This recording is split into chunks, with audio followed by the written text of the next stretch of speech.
Hello friends, it's funkyplaybrothers, and please remember to subscribe to our YouTube. And they were reading an original novel, Piggy the Entity by Terrance Crawford, Scholastic, Book 4, Chapter 1, Part 2. Chapter 1, Part 2. Grabbing his favorite jacket, he pulled it snug over his shoulders. While he had grown over the course of several months, his jacket had not fitted comfortably across broadening shoulders. Ben closes his door quietly once more and headed down the stairs toward the entrance of the safe place. Exiting the towering building, Ben greeted the familiar faces of the Silverpaw agents gathering outside. All of them were suited in the protective garb provided to each member of the Silverpaw, and each of them carried some manner of armament to defend themselves from the infected. After a round of quick salutations and the usual briefing, the group headed off for the early morning patrol. In many ways, Ben was not your average teen, though the struggle of having to wake up before the sun rose was one thing he could absolutely agree with his peers on. As Ben and the handful of Silverpaws volunteered left the safety of the safe place, fluorescent lighting, only the hint of sun peeking over the hill, served to illuminate the grassy Lucella landscape. In just a few hours, the hazy orange and red on the horizon returned to a blazing ball of heat, beating down on them directly overhead. If they were not lucky, they would be out for then a couple of hours, and then at the time the sun reached its peak, the middle of the afternoon, they would all be availed themselves of both the safe place showers of its temperature control. A thin layer of dew coated the morning grass. Ben's sneakers squeezed with alternating steps. He was used to it by now. This pair worn down with usage, bearing the grass-stained scars of battle. He would take 1,000 pairs of wet shoes over the billowing, impenetrable swell of fog that used to blanket the island day in and day out, making an already dismissal existence somehow even more dreary. The fog had subsided after Mr. P had been arrested and his lab shut down. And if the two were related, they would just be another Lucella mystery. Ben and the Silverpaw trudged on until the gleaming structure of the safe place faded into an early morning skyline. Ben would have preferred staying closer to home, and the safe place was the closest thing he had to a home these days, but it would not have been much of a safe place at all with the hordes of flesh-craving monsters at its gates. No, the truth was, despite what some would have you believe, there really was no way to reliably track the infected. Far too often a horde of creatures could besiege a group of Silverpaw agents, the agents unaware, and they had stumbled upon the creatures then until it was too late. Of course, one was much more likely to come across the infected creatures in some place rather than others. The area surrounding the safe place was the gallery and the police station. Well free and clear of monsters, the forest surrounding the city of Lucella and most grocery stores were areas where it was recommended to stay on high alert. Ben and Silverpaw agents would have to add this stretch of land to the list. Ben smelled them before he heard them, and heard them before he saw them. The early morning wind carried the repugnant smell of the creatures on the breeze, the kind of old and sour smell that could only be replicated by taking the liquids from the bottom of a dumpster and smearing them across your top lip directly beneath your nose. It was horrid, rotting smell that Ben had become all too familiar with. Several of the lesser experienced Silverpaw dabbed at their eyes with their back of their sleeves, their eyes welling in tears as the smell of the creatures waged war on their olfactory senses. It was creatures smell bad, but they most certainly did the sounds that they made were not of no great comfort.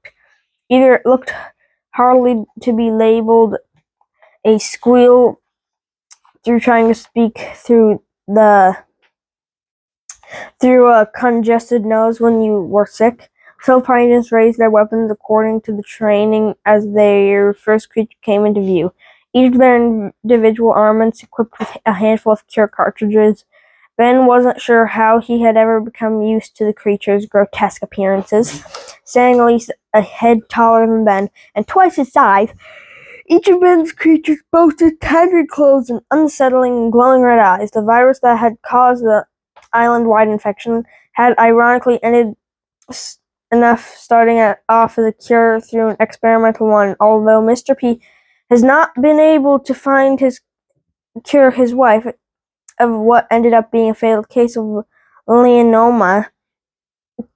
No one could say that Mr. P's work had not far-reached effects. The virus of Mr. P had intermittently created had taken hold of the island of Avalia and its neighboring territories, robbing an untold number of local citizens of their personhood and their lives. The virus did not discriminate by color, class, or creed. If you were lucky enough to be infected, only two things were for certain. You would soon be extremely aggressive, and you would soon be very, very hungry. The same hunger was now evident in the eyes of these creatures, more than a dozen glowing red points of light seeming to immediately focus on Ben and the agents. They held their guard as the creatures began to advance upon them, exciting grunts and overlapping and filling the air. The infection had reduced the people of Lucella to their most primal instincts, self-preservation, and hunger, a hunger that they seemed to think would soon be sated. It was not to be so. One of the Silver agents aimed down in the barrel of his weapon, one eye close to his focus and attention down the scope. Ben's eyes darted nervously between the agent and the creature barreling toward them. The creature reached the crest of the hill, and as if the monster had crossed some invisible no-no line, the agent tensed his finger on the weapon. The trigger mechanism responded and let loose one of the cure cartridges.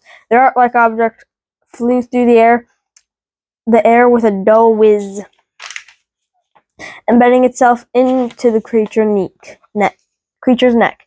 A plunger activated on impact, pushing the glowing green cure through the needle and sending it coursing through the creature's veins. The thing dropped to its knees and rolled to one side, making a gasping noise as the virus was purged from its system's heavy-lidded eyes, blinking slowly, glowing red eyes growing newer and darker before shutting the creature, letting out an earth-shaking snore. He would wake up with the mother of all headaches, but he would no longer be a mindless monster roaming the countryside in search of flesh to feast upon. If it was a worthwhile trade in Ben's mind, the creature had seen this play out, there certainly did not let it deter them, shambling toward the assembled agents with the glint of hunger growing behind the incandescent eyes. Ben and the other agents followed suit, firing a volley of cure cartridges through the air. The darts struck true for the most part, finding purchase in their targets' necks, arms, and legs. The creatures fell before them, withering on the ground in front of Ben as the virus was expunged from their systems. The hair on the back of his neck began to stand on end, and goosebumps broke out all over his body as Ben became acutely aware that something was wrong. All the Silver agents were actively engaged with the creatures, fending off gnashing teeth and slashing claws. One of the creatures was attacking an agent, a wooden baseball bat, the only thing between the agent and the creature's gaping maw. But Ben's count that left at least two of the creatures unaccounted for. As always, he had taken a quick register of their opponents as they had crashed the hill. He would not have long to ponder the missing creatures' whereabouts, the hot breath of his neck giving him the only clue that he needed. The creatures lunged at Ben, who leaped out of the way, incidentally intent on making it out of the encounter unscathed. These two creatures were the biggest of the bunch, so large, in fact, that was a miracle that they had managed to sneak up on him in the first place. Ben turned back to the creature's locking eyes with one of them, the bright red glowing eye flashing in his head for a moment, transporting him back to his nightmare from the previous evening. That red ringed eye that like one of the entity's eyes, just like the glowing orbs that decorated his hat. Ben blinked hard and shook his head, trying to clear the image from his mind as the creatures advanced on him. Ben reached for another cure cartridge, fingers trembling as he struggled to load the mechanism through. Trevor the creature sensed his hesitation, slapping the crossbow from his hands with superhuman strength. The device clattered to the sand, bouncing end over and until it came to settle in the grass several yards away. Ben turned to run with all the Silver agents busy with their own creatures and no weapon on his own. This was a losing battle, not to mention he was outnumbered. Ben dunked away from the creatures, only managing to make it a few feet toward the crossbow before he slept. The early morning dew was beneath his sneakers. Ben saw nothing but a blur and then the sky as he landed on his back. The impact knocked the wind out of him. This was it. Then scenes from Ben's short life began to flash before his eyes. All in all, is this how it ended? Ben hadn't done too poorly for himself.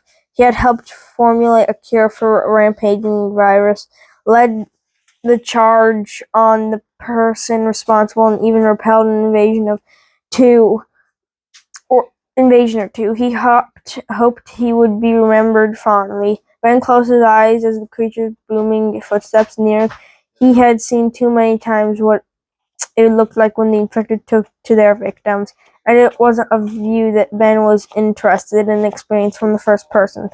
He screwed his eyes shut tightly and tensed his body for what he knew was about to come. Even if one of the Silver agents could fight off the creature who were assailing them, Ben was beyond help at this point. He wondered how it could feel to be consumed. He wondered how it could feel to wander the island as a creature of hunger. But mostly he wondered just what was taking so long.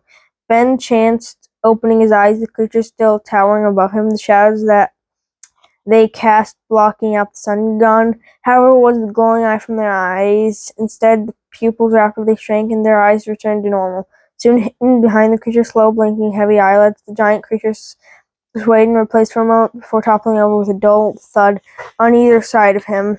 Empty cure cartridges projecting from out of their necks.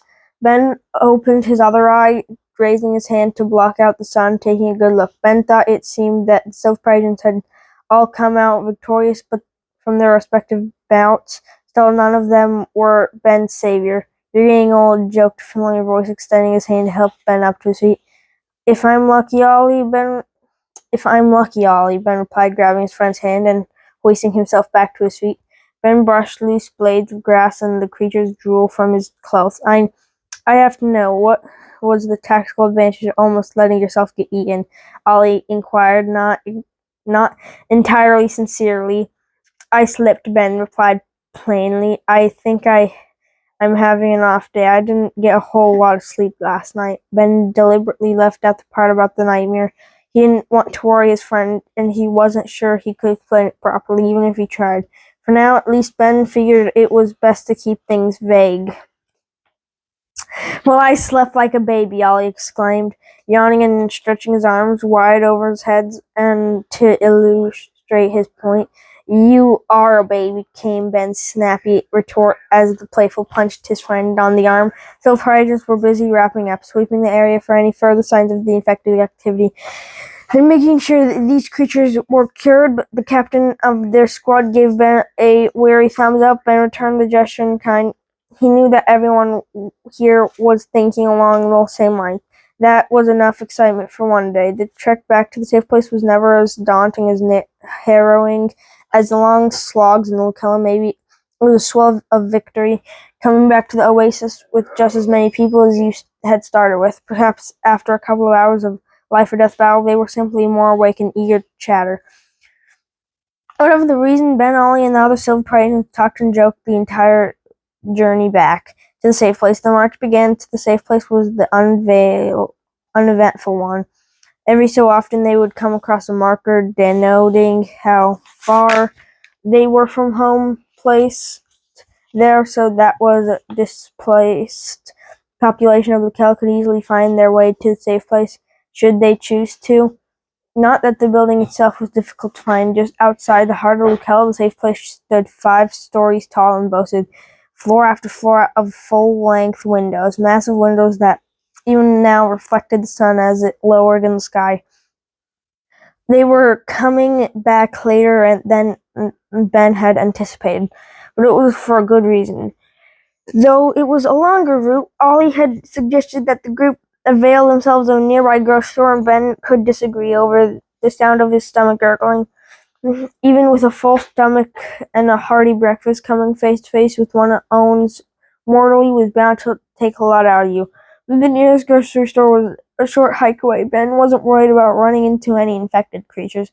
In there, he himself had been part of the team that cleared this particular grocery store of the creatures last week. Since they had shut down Mr. Piano's lab, there were been significant decrease in sightings of the infected creatures. Ben was so used to being bombarded with bad news that he hardly knew how to react when he heard good news. Automatic doors whisking open in front of the team, bathing them in the store's cool air. Likely no one had been around to shut the power to the air conditioners off in months. That made this grocery store the ideal place to pick up refrigerated food. Ben made his way to the frozen food section.